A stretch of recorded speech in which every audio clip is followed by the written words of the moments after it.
Hello everyone out there in YouTube land. This is Rachel Kirkland, the Modern Shaman. I hope you guys are having a wonderful day. It is beautiful and rainy here, which has such a cozy energy to it in the fall. I love it.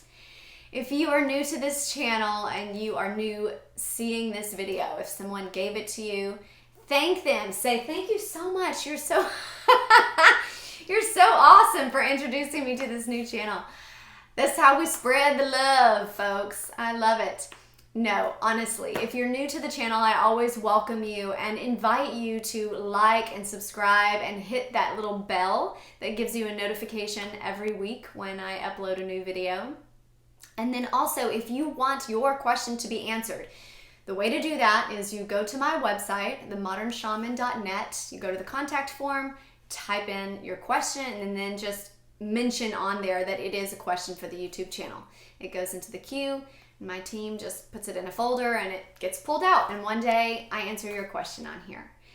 Also, anything if you are interested in that falls kind of in this category of shamanic healing, of psychic and intuitive awareness, of multidimensional integration, all of these wide ranges of spiritual, metaphysical integration and meditation, just learning the awakening process and all that that entails. If you're interested in finding out more of what I do, what I have available, there are so many things that I do with my gifts and ways that I try to serve humanity and sharing and educating and empowering people. Go to my website. That is the hub for all things The Modern Shaman. And again, the website's just themodernshaman.net. There's stuff about mentorships, about the teaching programs that I offer, about sessions, whether it be psychic seer sessions for past life viewing, mediumship, future probabilities, remote viewing, astral traveling, medical intuition. There's so many things that I do with my gifts, like I said. It's all on there on the website. And it's just a great kind of location to be able to navigate in ways that you feel like you might want to connect with me. All right? Okay, so let's get down to the question of the day. And I'll read it. It says, "Hi Rachel, thank you so much for this channel. I just binge watch at times and it feels so good after getting my daily shaman dose." Oh, that's fun. No, you make me laugh. Okay. I love you guys. It's awesome. And I love the feedback. It makes me happy to know that, I have so many archived videos over the years, and it's awesome to know that this content is received and appreciated and that it's utilized in ways that feel like it's useful to each of you. So it makes me happy. Okay. It says, "My question is about soul loss. Sometimes I just feel like life requires so much of the mechanical me with my job, kids, husband, and family that I tend to forget my true purpose or who I am. Your channel helps me remember a lot, but I can't help but wonder if I've lost a part of my soul. I haven't had major trauma like you talk about with soul fragmentation. It just seems like I get sort of numbed out and mechanical more often than I think I should. Can you talk about this and give some clarity to the topic of soul loss?" Yes. Before we dive into that, I'm going to be sneaky. I'm going to add in a preface here, okay, before the three things. But I feel like we need to talk about the Jungian process of individuation, right? And if you've heard of that in terms of Jungian psychology, right? Or there's a lot of psychologists that talk about this, or even just philosophers. Nietzsche brings it up in a lot of themes of his work, and Alan Watts talks about it a lot. And then Carl Jung, obviously. He coined that phrase, individuation. And it's that process that we go through as humans where we begin to delineate who we are from the collective, right? From the general public that is around us, we start to feel like we are identified. We're distinct. This is who I am in distinct kind of separation from those around me that surround me. So the process of individuation, it's interesting because I often see it come up stronger in children, and they really begin to embody it just around kindergarten, around the age of 6 or 7. I would say the strongest sense of individuation has really stepped in, where culture hasn't really told them who they're supposed to be yet, and they're not over-acculturalized, right, at that point. In fact, they're almost more in alignment with their soul purpose, more in alignment with their higher destiny, more in alignment with their soul aspects at that young age.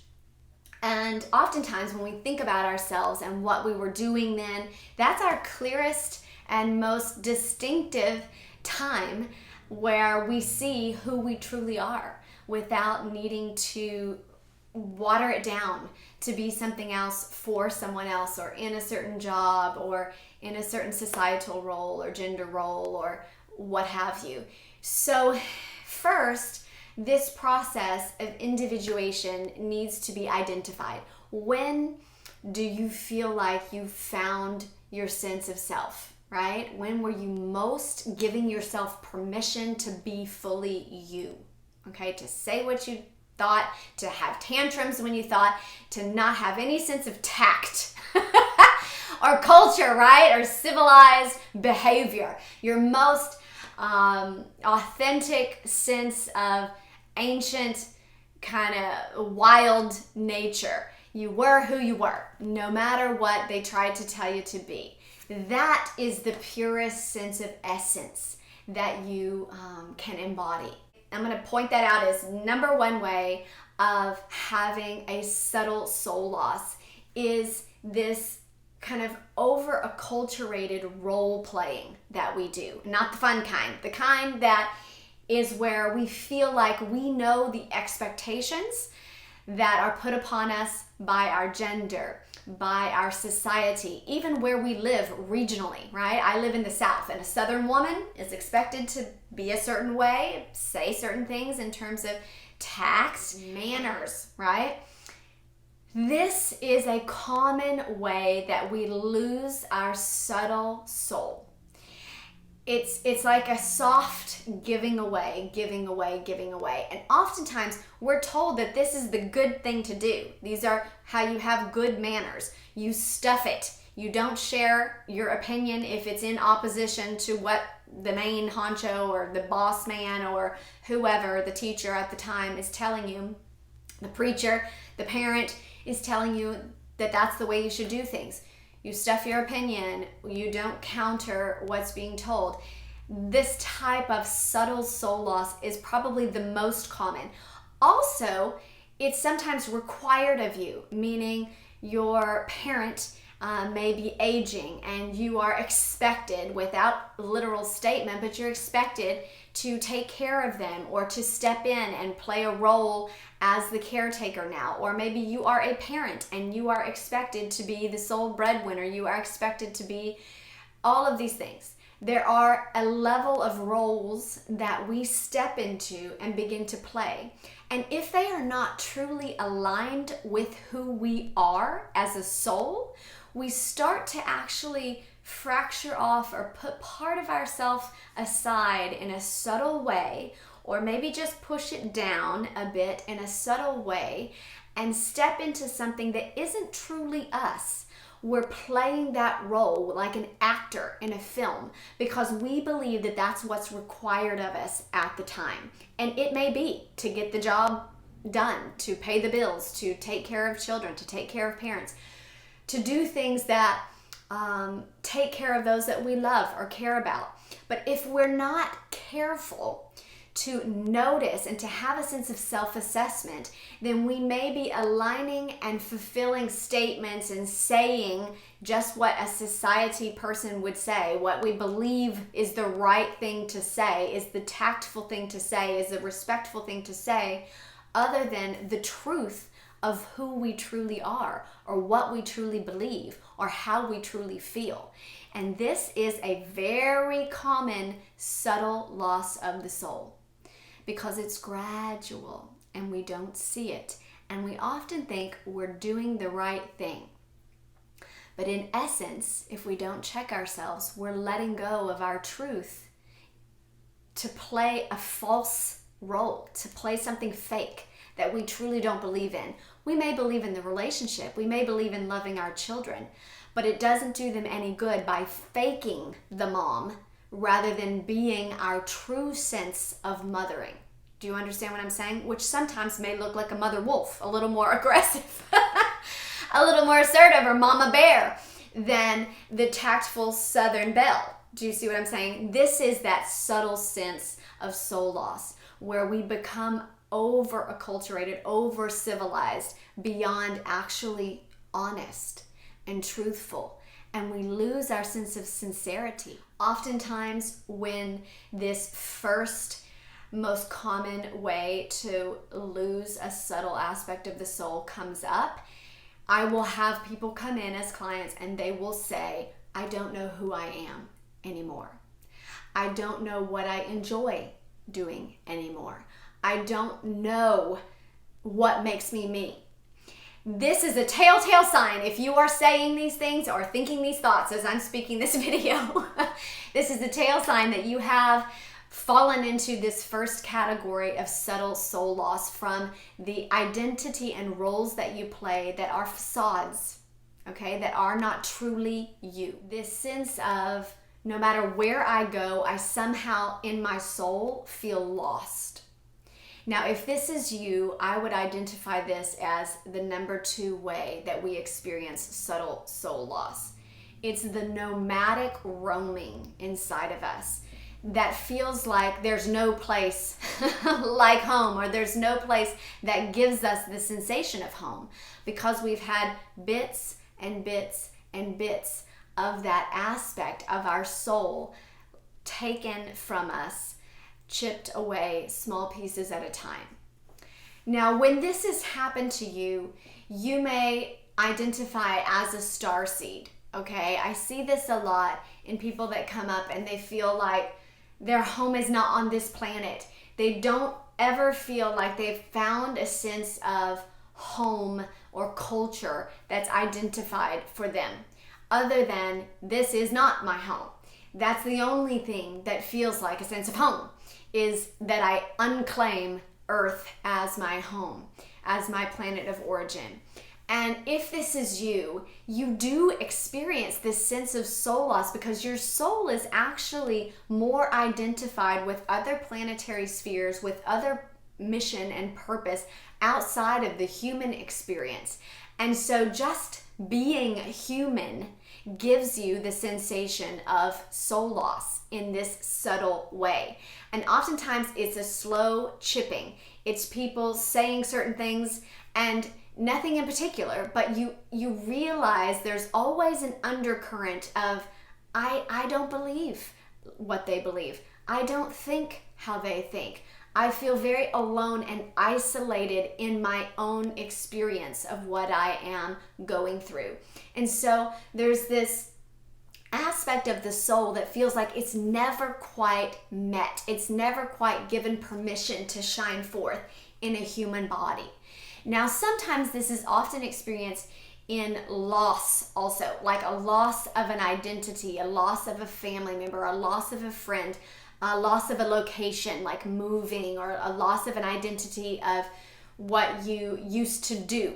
Okay, I used to be a teacher and then that was taken away and I no longer have that certification or whatever. Sometimes it can also be experienced like that, to where not just as a starseed, but as an identity, you feel like there was so much loss that there is no longer a sensation of feeling at home, no matter where you are.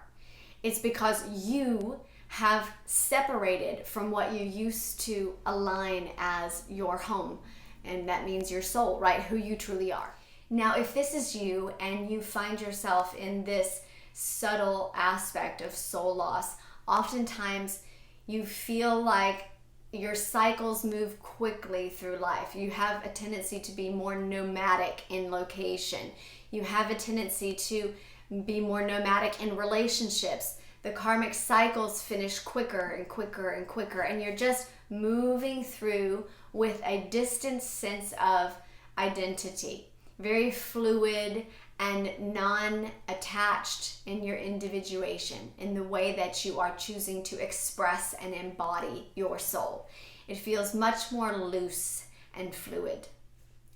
Now, the third thing that I see as the most common identifier for this subtle sense of soul loss is a codependence in our actions or identity.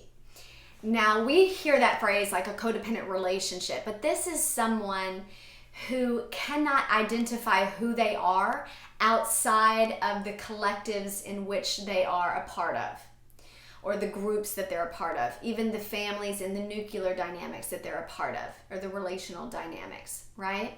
So this is someone who has no sense of identity unless you give it to them. This is very common. And oftentimes, this is what happens from over-acculturation, right? Or domestication, or civilized society. We tell you who you're supposed to be. Your parents tell you who you're supposed to be. Your husband or your wife says, this is how I like you to act. Your family dynamic, everything, the people in the workforce, this is what good workers look like. This is what good students look like. And so in order to fit in order to have success in the worldly sense, we climb those certain ladders, we play those certain roles, and we make our identity one that is harmonious with the general public or the collectives of which we are a part of. Now, the problem with this is it leaves us very unsure of who we are when those things get stripped away. And this is what happens just over time, or we shift, we change jobs, the relationship ends. We lose a child, we're no longer a parent. They move out and now we're empty nesters. And the dynamic of the way that we identified in codependent collectives shifts, and we no longer have our individuated sense of self. Our soul feels like it has lost a part of itself, because the way that we were identifying ourselves had more to do with the role we were playing for someone else than it had to do with who we truly are. Okay? And these things are subtle, meaning the lines are not always very defined as to like, this is me and this is who I play for you. Oftentimes we desire to be loving and be in a loving relationship, and yet they may have a jealous tendency, and so we forego our friendships because they're jealous of us hanging out with our girlfriends or something. And really, these were things that made us happy. This was part of our individuated sense of self. And yet, because we become more attached to the identity of a loving relationship and upholding this partnership, we start to forgo aspects of our soul that were once truly a part of who we are. So if you find yourself on a day, like you mentioned, where you're feeling numbed out and mechanical, then try to identify, am I feeling like I'm receiving some subtle form of soul loss here? Do I know who I am, independent of the roles that I play? Do I feel like I have a sense of home no matter where I go? Do I know what my gifts are and what my contributions are to the world beyond what people are requesting and requiring of me, right? Do I know who I am? Come back to that center place to gain a sense of individuation. This is your home space. This is your heart and soul and center for who you truly are. This is your balance point of equanimity to truly know who you are. From there, even if you answer those questions and say, I don't know, there's a sense of honesty and transparency to that answer, then, yeah, I know, let me play for you. Let me do and be the puppet, okay? This is not a sense of knowing. Instead, answering those questions or coming back to that awareness in those days that you find yourself mechanical will help you move further and further back into a place of soul regeneration on the day by day, little bit by bit, subtle way that you lost it. It will begin to regenerate and feed itself bit by bit. The more and more you honor and validate and recognize who you truly are and what your gifts are to share with the world. So I hope that's helpful to you. Stay tuned to this channel. We will be back here again next week for another video. Love you guys. Mwah! Blessings.